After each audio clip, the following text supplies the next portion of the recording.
Assalamualaikum warahmatullahi wabarakatuh. Perkenalkan, nama saya Diah Ayu Asri Anggraini, nomor absen 14 dari kelas 11 MIPA 6.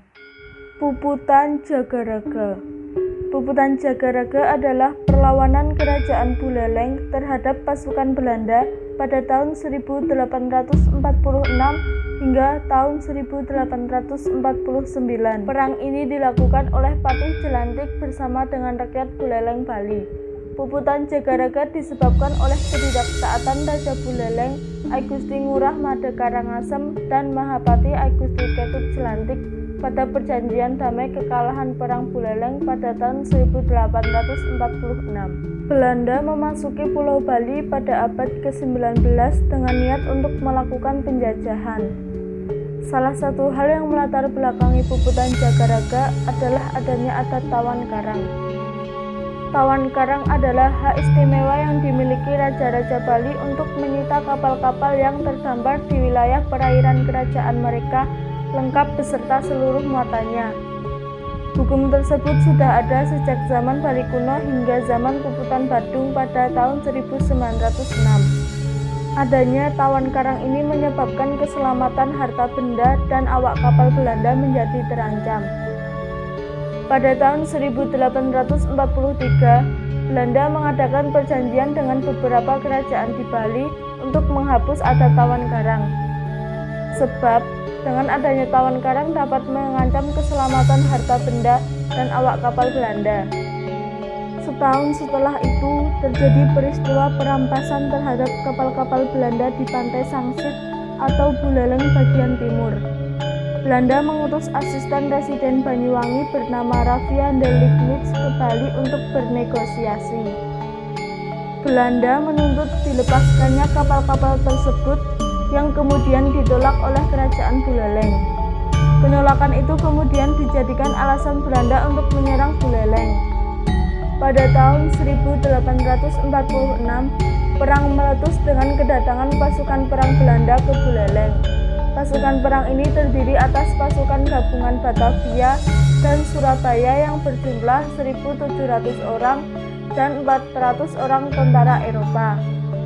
Penyerangan itu dipimpin oleh Komandan Angkatan Laut Kerajaan Belanda, Laksamana E.P. van den Bosch, sementara pasukan Angkatan Darat dikomando Letnan Kolonel J. Baker. Belanda menawarkan diplomasi terakhir sebelum melakukan penyerangan.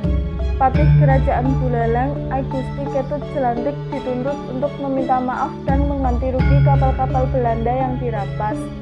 Diplomasi itu ditolak oleh I Gusti Ketut Jelantik yang kemudian memimpin perlawanan rakyat Buleleng. Benteng pertahanan pun dibangun, salah satunya Benteng Jagaraga yang berbentuk supit urang. Pada hari penyerangan, kapal-kapal Belanda menyerbu dengan tembakan meriam. Pasukan Buleleng bertahan di dalam benteng hingga membuat Belanda kewalahan. Pasukan dari Batavia dan Madura kembali didatangkan pada 26 Mei 1846. I Gusti Ketut Jelantik bertahan dengan terus memimpin pasukannya untuk menjaga Raja Buleleng I Gusti Ngurah Made. Pasukan Belanda berhasil menyentuh istana, membuat Raja Buleleng mundur dan mengamankan diri ke Jagaraga. Setelah ibu kota Buleleng jatuh ke tangan Belanda, I Gusti Ketut Jelantik memulai taktik gerilya dengan memanfaatkan kondisi Jagaraga yang masih dipenuhi hutan, sungai, sawah, serta perbukitan. I Gusti Ketut Jelantik menghimpun kekuatan dari kerajaan-kerajaan Bali yang kemudian bergabung di Jagaraga. Karena sadar pasukannya kalah dalam persenjataan dan logistik, I Gusti Ketut Jelantik menyusun strategi bertahan dengan model Makarawiyuha atau supit udang. Menggunakan taktik gerilya, Buleleng terus maju sepanjang tahun 1848. Karena merasa terancam, Belanda menggunakan taktik adu domba. Utusan-utusan dikirim untuk memecah belah persatuan kerajaan-kerajaan Bali. Selain itu, Belanda juga menyiarkan rumor tentang sebagian kerajaan di Bali berhasil direbut. Rumor tidak benar itu membuat pasukan Buleleng menjadi khawatir dan bahkan meninggalkan benteng pertahanan Jagaraga. Pada tanggal 15 April tahun 1849, Jagaraga dikepung secara mendadak. Ai Gusti Ketut Jelantik harus mundur ke Gunung Batur. Dalam perjalanannya, Ai Gusti Ketut Jelantik akhirnya meninggal dunia. Sepeninggal Ai Gusti Ketut Jelantik, Buleleng berhasil direbut Belanda. Pulau Bali juga berhasil jatuh ke tangan Belanda.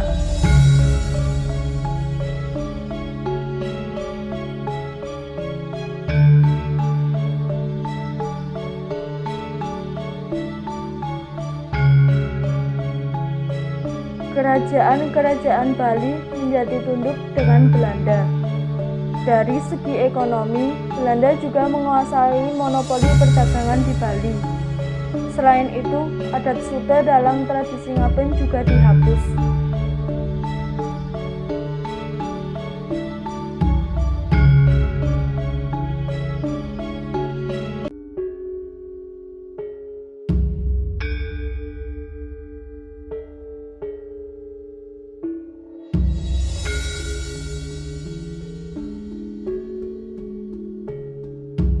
Dalam semangat Puputan Jagaraga, lebih baik mati daripada harus tunduk pada penjajah.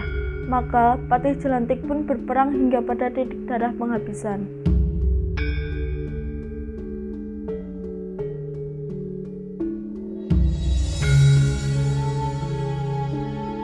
Sementara raja, keluarga, dan abdi dalam kerajaan menikam dirinya sendiri karena dalam Puputan Jagaraga, mati adalah jalan terakhir daripada menyerah dalam kekalahan.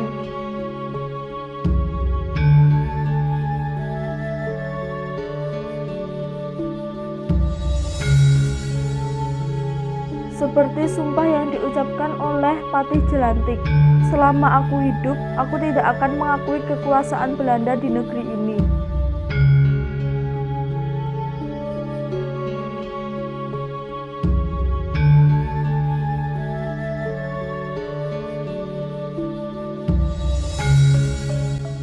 Sekian yang dapat saya sampaikan, kurang lebihnya saya mohon maaf. Billahi taufik wal hidayah. Wassalamualaikum warahmatullahi wabarakatuh.